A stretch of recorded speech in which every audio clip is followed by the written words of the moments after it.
a soberania de Deus como a questão mais forte e mais importante, a nossa salvação. O profeta menor Jonas, no capítulo 2, versículo 9, disse: mas com a voz de agradecimento eu te oferecerei sacrifício, o que votei eu pagarei, ao Senhor pertence a salvação. Diga isto: ao Senhor pertence a salvação. Nós vamos então tratar daquilo que eu entendo por revelação, que é, repito, a coluna vertebral, a espinha dorsal da vida cristã. E a primeira pergunta que surge aos nossos corações é: por que Deus não salva a todos? Porque Deus não salva todo mundo. Porque todo mundo que está na terra, quem já passou, quem vai chegar, por que Deus não faz um decreto e diz: todos são salvos? Bom, se isto fosse uma realidade, ou pudesse ser, a vida de Cristo seria desnecessária, o seu sacrifício inexistiria, a igreja não seria nada, não existiria sequer igreja, e nenhum de nós poderia ter certezas e convicções de que isto pudesse ser uma verdade. Então, o que é salvação, apóstolo? Salvação é a libertação do pecado, da morte espiritual, é a libertação do julgamento eterno, é a nossa comunhão restaurada com Deus. Toda pessoa que confirma com os seus lábios e crê com o seu coração que Jesus é o Senhor, a Bíblia diz que ele é salvo, ou seja, é restaurada a sua vida, a comunhão com Deus, há uma reconciliação com o Pai.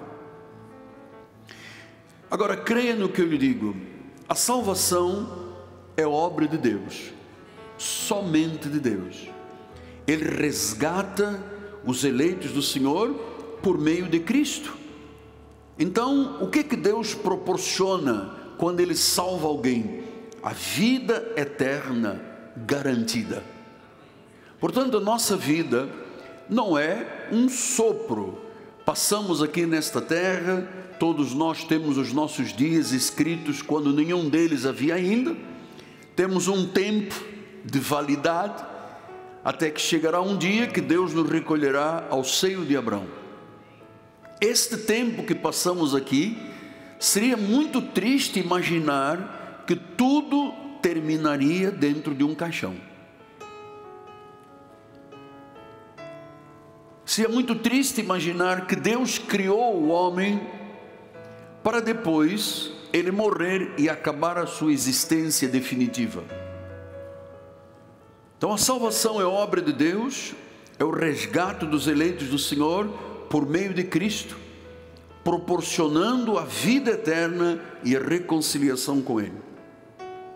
Há uma palavra grega, e lembro que nós naturalmente mostramos que existe uma base na Bíblia com as línguas originais. A Bíblia foi escrita em hebraico, aramaico, grego e algumas partes em latim. Foi escrita em 3 continentes durante 1500 anos, 66 livros, 33 mil e poucos versículos. Não existe uma única contradição na Bíblia Sagrada, nesses 66 livros da Bíblia. Por que nós falamos no grego é assim, no hebraico é desta forma, no aramaico pode ser de outra? Porque as línguas originais, elas têm uma capacidade e uma força que a nossa língua portuguesa não tem.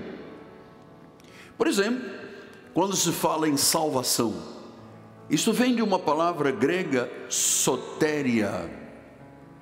Sotéria significa libertação, preservação, segurança. no aspecto espiritual e no aspecto físico. Por que, apóstolo? Porque salvação é obra exclusiva de Deus. Jesus Cristo é a única divindade que tem a capacidade, pelo seu Espírito, de nos resgatar das garras de Satanás. Era assim que nós vivíamos, diz a Bíblia Sagrada, das trevas, da cegueira, da escuridão, da morte, da condenação, e nos trazer para os seus braços, para a graça, para a luz e para a alegria da salvação. Só Jesus poderia fazer isto.